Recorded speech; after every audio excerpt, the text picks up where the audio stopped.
পরের অংশটুকু নিয়ে চলে এসেছি। আমাদের ঘুরতে যাওয়ার কথা ছিল, কিন্তু অনেক বৃষ্টির কারণে আমরা যেতে পারিনি কোথাও। তো বিকেলে একটুখানি বেরিয়ে পড়েছি কাছাকাছি একটা জায়গায়, ওয়াক্স মিউজিয়াম বলে একটা জায়গা আছে।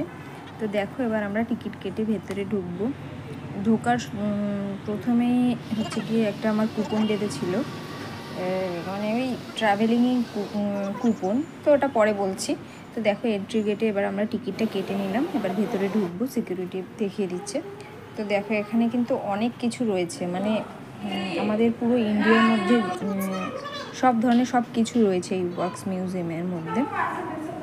সংবিধানের রচয়িতা, তারপরে দেশের প্রধানমন্ত্রী, মুখ্যমন্ত্রী, তারপরে ডান্সার, খেলোয়াড়, শুনতে পাচ্ছ না, তারপরে ম্যাজিশিয়ান, তারপরে কার্টুন, তারপরে হচ্ছে ব্যায়াম শেখায় যারা, গায়ক গায়িকা নায়ক, সব কিছু রয়েছে এখানটায়। মোটামুটি ভালোই লেগেছে, খারাপ লাগেনি। আর টিকিট নিয়েছে পার হেড 200 টাকা করে এক একজনের। অনেকক্ষণ সময় দিয়ে আমরা দেখেছিলাম আস্তে আস্তে। আর একটুখানি বাচ্চাদের নিয়ে সাবধানে ঢুকবে, কারণ এক একটা স্ট্যাচু আছে শোয়া, অনেকটা মানে ভয় লেগে যায়, দেখতে একটু সাবধানে নেবে। আমি 2বার ভয় পেয়ে গেছি নিজে। তো দেখতে থাকো।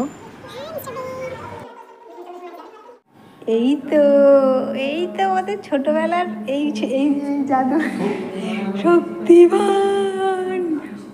আর এখানে দেখার মতো বাচ্চাদের জন্য কার্টুনও রয়েছে, জগ্গু, ভোলু, ধলু, ছুটকি, ভীম রয়েছে, রাজু, কালিয়া, সিনচ্যান, ডোরেমন। এই হচ্ছে কি আগের হিটলার, আর এর পাশে যে দাঁড়িয়ে আছে বাবারে বাবা, এ আমার হিটলার, যে কি হিটলারি বুদ্ধি চালায়, ও বাবা বলার বাইরে একদম। আরও কিন্তু সাউথের নায়ক নায়িকা অনেক কিছুই ছিল। আমি মানে সব কিছুই মানে ভিডিও করে নিয়েছি, কিন্তু এটা একদম সত্যি মনে হচ্ছে শুয়ে আছে, বড় হয়ে যাবে বলে বেশি কেউ দেখতে চায় না লং ভিডিও, ওই জন্য আমি কিন্তু ক্লিপগুলো কেটে কেটে দিয়েছি। তো দেখতে থাকো পুরো ভিডিওটা। বলো ওইজন লেখা আছে বল্লভভাই প্যাটেল, বল্লভভাই প্যাটেল ইনি আমাদের সংবিধানের রচয়িতা।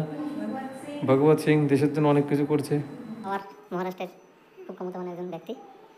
তারপরে এনাকে কে না চিনি, দেখো আন্না হাজারি, তারপর হচ্ছে গিয়ে আমাদের মহাত্মা গান্ধী, আর ইনি হচ্ছে গিয়ে সেই জওহরলাল নেহেরু।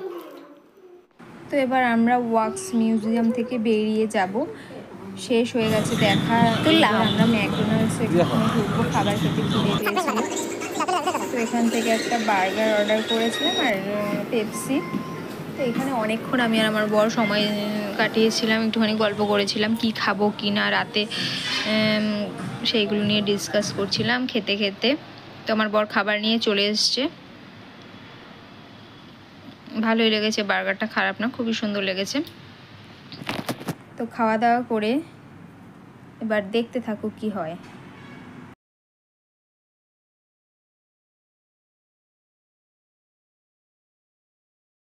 খেতে তো অনেক ভালোই লাগে ফাস্টফুড, কিন্তু আমার ফাস্টফুড খাওয়া বারণ, কেউ বারণ করেনি, আমি মন থেকেই নিজেকে নিজে মানে কন্ট্রোল করে রাখছি, কারণ আমি একটুখানি হেলদি হয়ে যাচ্ছি। তো এখান থেকে বেরিয়ে আবার একটা মোমো খাবো বলে মোমোর জায়গায় চলে গেলাম, মোমো স্টলে। তো দেখো, মোমোর গন্ধটা শুধু তো প্রাণটা জুড়িয়ে যাচ্ছে, কারণ আমার মোমো খেতে খুব ভালো লাগে। মোমো কেন, আমার রাস্তায় বেরোলে যে কোনো ফাস্টফুডই আমার খেতে ভালো লাগে। তো দেখো, ভালোই লেগেছে, টেস্টটা খারাপ না, সুন্দর।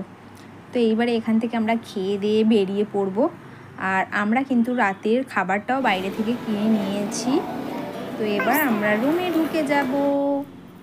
তো ভিডিওটা এখানেই শেষ করলাম, এখনও আরও পার্ট আছে, আসল জায়গায় ঘুরতে গিয়েছি সেই জায়গাগুলোই দেখানো হয়নি। তো সাথে থেকো পরের পার্টগুলো দেখার জন্য। Thank you.